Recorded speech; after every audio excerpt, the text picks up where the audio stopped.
Assalamualaikum warahmatullahi wabarakatuh. Sobat pelatihan yang berbahagia, kita bertemu lagi pada sesi kali ini sebagai kelanjutan dari video sebelumnya. Pada video sebelumnya kita sudah membahas mengenai konsep, prinsip, dan karakteristik kurikulum Merdeka. Pada kesempatan kali ini kita akan membahas mengenai analisis CP, perumusan TP, dan penyusunan ATP. Sobat pelatihan yang berbahagia, sudah saya sampaikan pada video sebelumnya bahwa ketika guru akan melaksanakan pembelajaran, yang disiapkan oleh pemerintah adalah capaian pembelajaran. Untuk itu, pada kesempatan kali ini kita akan melihat lebih lanjut seperti apa konsep dari capaian pembelajaran itu sendiri. Capaian pembelajaran atau yang biasa disingkat dengan CP sesungguhnya adalah himpunan dari kompetensi pembelajaran.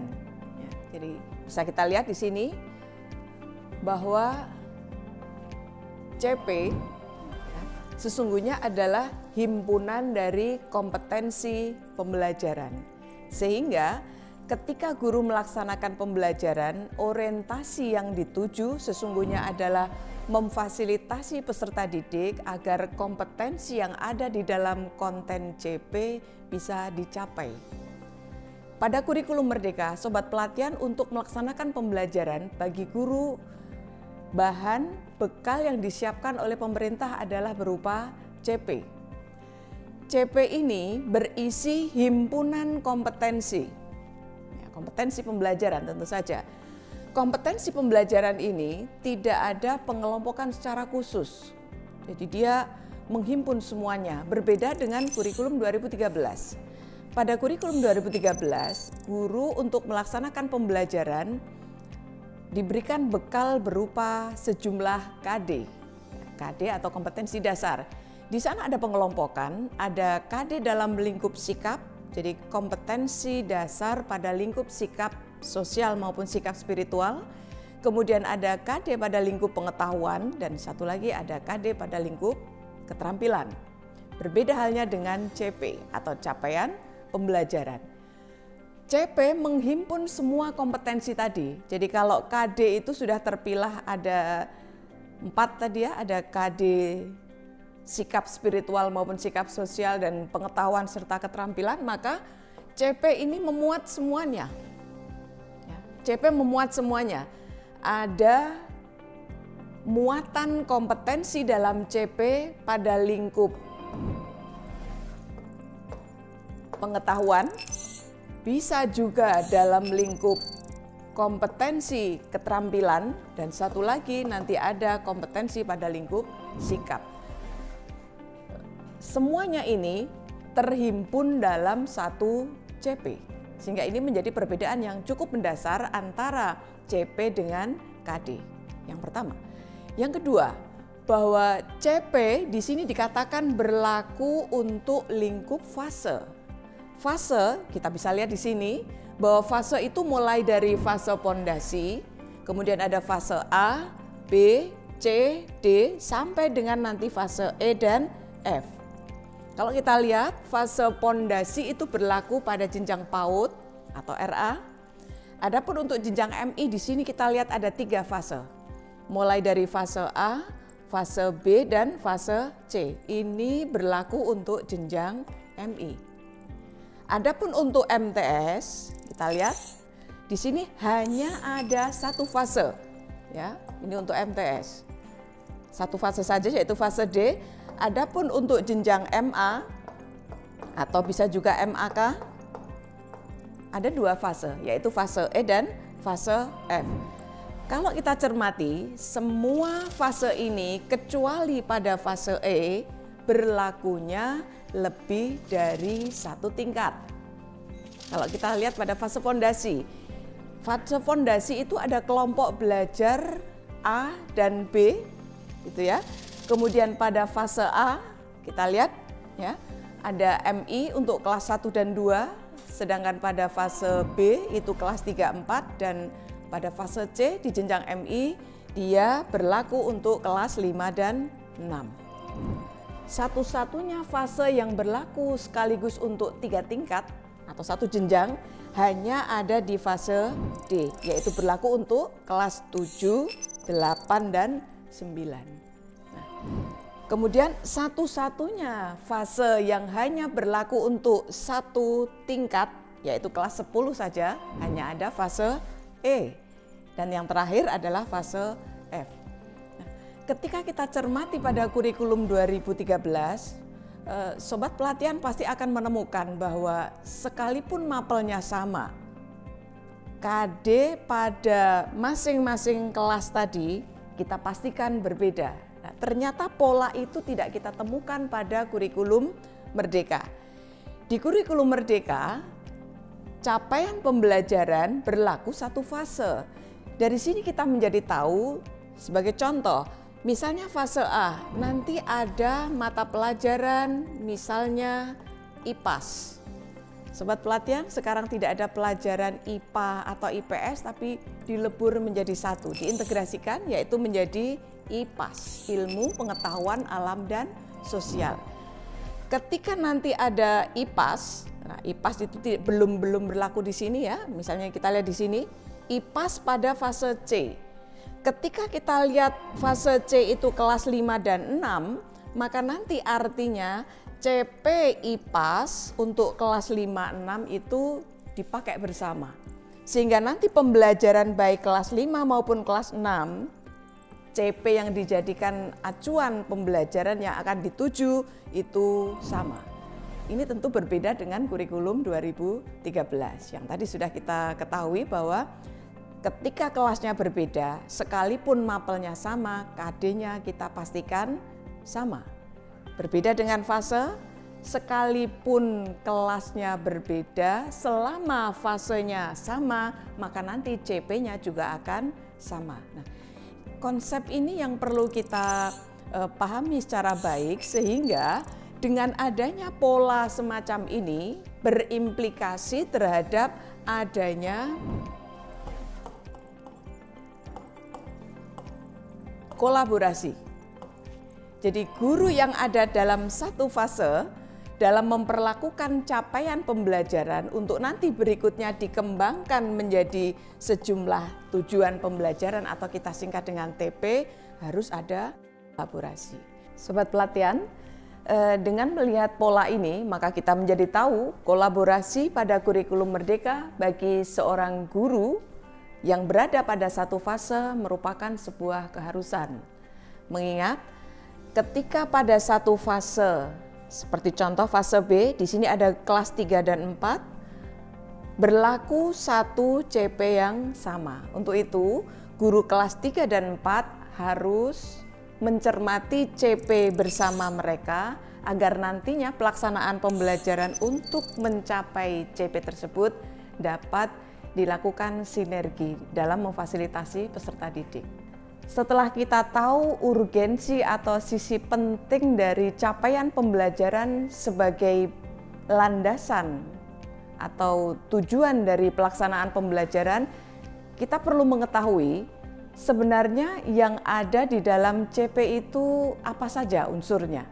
Kita bisa lihat di sini bahwa capaian pembelajaran komponennya memuat yang pertama rasional mata pelajaran, kemudian ada tujuan mata pelajaran, kemudian berikutnya karakteristik mata pelajaran, dan yang terakhir adalah capaian pembelajaran itu sendiri. Baik nanti ada capaian fase maupun capaian tiap elemen. Kita lihat yang pertama, sobat pelatihan. Pada setiap dokumen capaian pembelajaran yang tadi sudah saya sampaikan pada video berikut sebelumnya ya, bahwa setiap CP itu punya dokumen berdasarkan mapelnya masing-masing, di mana bisa akses, sudah bisa di-download. Saya berharap sobat pelatihan saat ini sudah memiliki setidaknya contoh dari dokumen capaian pembelajaran entah mapel umum ataupun mapel PAI. Nah, pada masing-masing dokumen tersebut dipastikan komponen ini bisa ditemukan. Untuk itu, sangat diharapkan bagi guru yang akan menganalisis capaian pembelajaran ini membaca secara cermat terhadap komponen yang ada ini. Sehingga dengan pemahaman terhadap komponen masing-masing CP, nantinya menjadi informasi penting saat guru akan mengembangkan CP menjadi TP. Komponen yang pertama adalah rasional mata pelajaran. Pada bagian ini akan dijelaskan atau dideskripsikan mengapa peserta didik perlu mempelajari mapel tersebut. Arahnya mau dibawa kemana, mereka harus bisa apa. Termasuk ini, apa dan seperti apa keterkaitan antara mata pelajaran yang ada dalam struktur kurikulum tersebut terhadap pembentukan profil pelajar.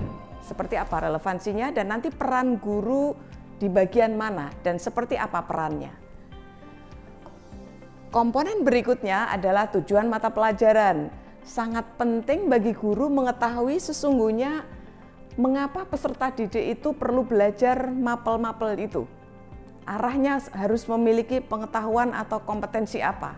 Perlu dicek ini ya, jadi kemampuan apa, arahnya mau dibawa kemana dalam prinsip tadi. Yang ketiga adalah karakteristik mata pelajaran. Pada kurikulum Merdeka dengan capaian pembelajaran tadi, di sini ada istilah elemen. Jadi setiap capaian pembelajaran itu kita pastikan pada masing-masing mapel akan ditemukan elemen. Elemen ini antara satu mapel dengan mapel lain baik jumlah maupun macam elemennya berbeda. Yang membedakan adalah karakteristik masing-masing mapel. Nanti kita akan lihat contoh seperti apa yang dimaksud dengan elemen dan apa saja elemen pada mapel tersebut. Nanti kita lihat. Kemudian berikutnya unsur utamanya adalah CP itu sendiri. CP itu terbagi dua atau dua pola. Yang pertama adalah CP untuk satu fase. Jadi ketika tadi ada fase A, maka nanti capaian fasenya akan berbeda dengan CP umum pada fase B. Jadi ada CP keseluruhan. CP keseluruhan ini atau CP fase ini adalah himpunan seluruh kompetensi dan juga nanti ada lingkup materi yang harus dikuasai siswa ketika dia selesai belajar pada satu fase. Berikutnya adalah CP tiap elemen. Di sini tadi kita melihat bahwa setiap CP pasti punya elemen. Nah, masing-masing elemen ini nanti akan ada rumusan capaian pembelajarannya dan CP yang ada pada masing-masing elemen itu merupakan rincian dari CP umum. Ini konsep yang harus juga dipahami ketika sobat pelatihan membaca rumusan CP. Baik. Sobat pelatihan, pada kurikulum Merdeka, khususnya pada mapel PAI dan bahasa Arab, terdapat karakteristik yang perlu dipahami terkait dengan CP mapel-mapel PAI dan bahasa Arab tersebut. Ini sangat berbeda dengan rumusan CP pada mapel umum. Letak bedanya setidaknya 3 ini. Jadi nanti kalau sobat pelatihan membandingkan antara dokumen CP mapel umum dengan dokumen CP mapel PAI dan bahasa Arab, yang pertama adalah selalu melakukan dan memperlihatkan adanya penguatan keterampilan abad 21. Karena kalau kita ingat kembali mengenai prinsip dari pembelajaran di kurikulum Merdeka, kurikulum Merdeka ingin memberikan bekal kepada peserta didik agar mereka menjadi pembelajar sepanjang hayat dan nantinya mereka bisa memberikan kontribusi pada masyarakatnya. Maka keterampilan abad 21 menjadi sebuah keniscayaan. Seperti keterampilan untuk memiliki cara berpikir kritis, kemudian mereka juga dilatih untuk bisa mengkomunikasikan pemikirannya, gagasannya, dan seterusnya. kita tandai nanti bahwa keterampilan abad 21 ditumbuh kembangkan dalam rumusan CP, Mapel PAI dan Bahasa Arab. Yang kedua, bahwa CP Mapel PAI Bahasa Arab juga memuat atau diorientasikan pada konteks bermasyarakat global, berbangsa, dan bernegara. Dalam hal ini, yang dimaksudkan adalah bahwa saat anak-anak belajar, saat siswa belajar, sesungguhnya mereka itu belajar dalam mempersiapkan diri menjadi bagian dari komunitas masyarakat global dan agar apa yang mereka pelajari itu nanti ada manfaatnya bagi bangsa dan negaranya. Kita tidak ingin mencetak generasi-generasi yang bisa jadi terampil di bidang yang mereka kuasai, mereka memiliki sejumlah pengetahuan, namun semuanya tidak didedikasikan, tidak dipersembahkan bagi bangsanya. Kita ingin siswa di madrasah tidak berperilaku seperti itu. Yang ketiga yaitu berdimensi ukhrawi. Pada materi sebelumnya, Sobat Pelatihan sudah mempelajari bahwa seluruh rangkaian aktivitas pembelajaran dan seluruh rangkaian di madrasah wajib diorientasikan pada dimensi ukhrawi. Nah, 3 karakteristik ini harapannya Sobat Pelatihan pada saat nanti guru mengembangkan atau menyusun dari CP menjadi TP, maka karakteristik ini bukan hanya sekedar menjadi tulisan-tulisan yang indah, namun harus diintegrasikan dan nanti mengawal berlangsungnya setiap aktivitas pembelajaran. Sehingga cita-cita mulia ini bisa kita tumbuh kembangkan meskipun tidak bisa seperti saat kita membalik telapak tangan. Perlu komitmen dari semuanya mengenai ini. Baik, Sobat Pelatihan, kita lihat ada contoh terkait dengan elemen. Tadi sudah saya sampaikan bahwa setiap mata pelajaran itu memiliki elemen. Contohnya ada di sini. Kita lihat. Pada mata pelajaran matematika, CP-nya itu memiliki sejumlah elemen. Di antaranya, supaya lebih jelas, ada elemen bilangan, ada elemen aljabar, ada elemen pengukuran, ada geometri, analisis data, dan peluang. Contoh saja. Jadi nanti apapun pembelajarannya, kalau itu matematika, CP-nya pasti akan bertemu dengan elemen-elemen ini. Kemudian contoh lagi, pada CP IPA. Kalau IPA kita pastikan tidak akan ada di jenjang MI, gitu ya. Dia ada di jenjang MTS mulainya. Nah, IPA itu memiliki elemen pemahaman IPA dan keterampilan proses. Sudah berbeda karena memang antara matematika dengan IPA karakteristik mapelnya berbeda. Satu contoh lagi pada mapel bahasa. Pada mapel bahasa. Bahasa ini nanti bisa berlaku baik bahasa Indonesia, bahasa Arab, bahasa Inggris. Karena karakternya sama-sama mapel bahasa, maka nanti Sobat Pelatihan akan menemukan elemen menyimak, membaca, ada yang baru ini memirsa. Hati-hati. Karena ini ada elemen baru memirsa, saya sangat berharap Sobat Pelatihan nanti mau membaca apa deskripsi dari elemen memirsa itu. Sehingga nanti ketika merumuskan CP menjadi TP tidak salah arah. Berikutnya ada elemen berbicara, elemen mempresentasikan, dan ada elemen menulis.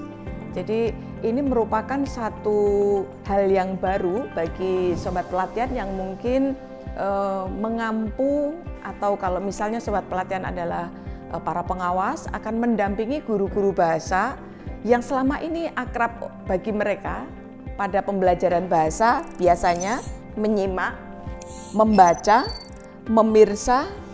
Memirsa ini tidak ada yang lalu, kemudian berbicara dan menulis. Jadi 2 elemen barunya adalah memirsa dan mempresentasikan. pada video berikutnya kita akan membahas secara lebih detail agar hasil bacaan dari Sobat Pelatihan bisa kita konfirmasi dan mendapat penguatan dari video pembelajaran kali ini. Terima kasih. Assalamualaikum warahmatullahi wabarakatuh.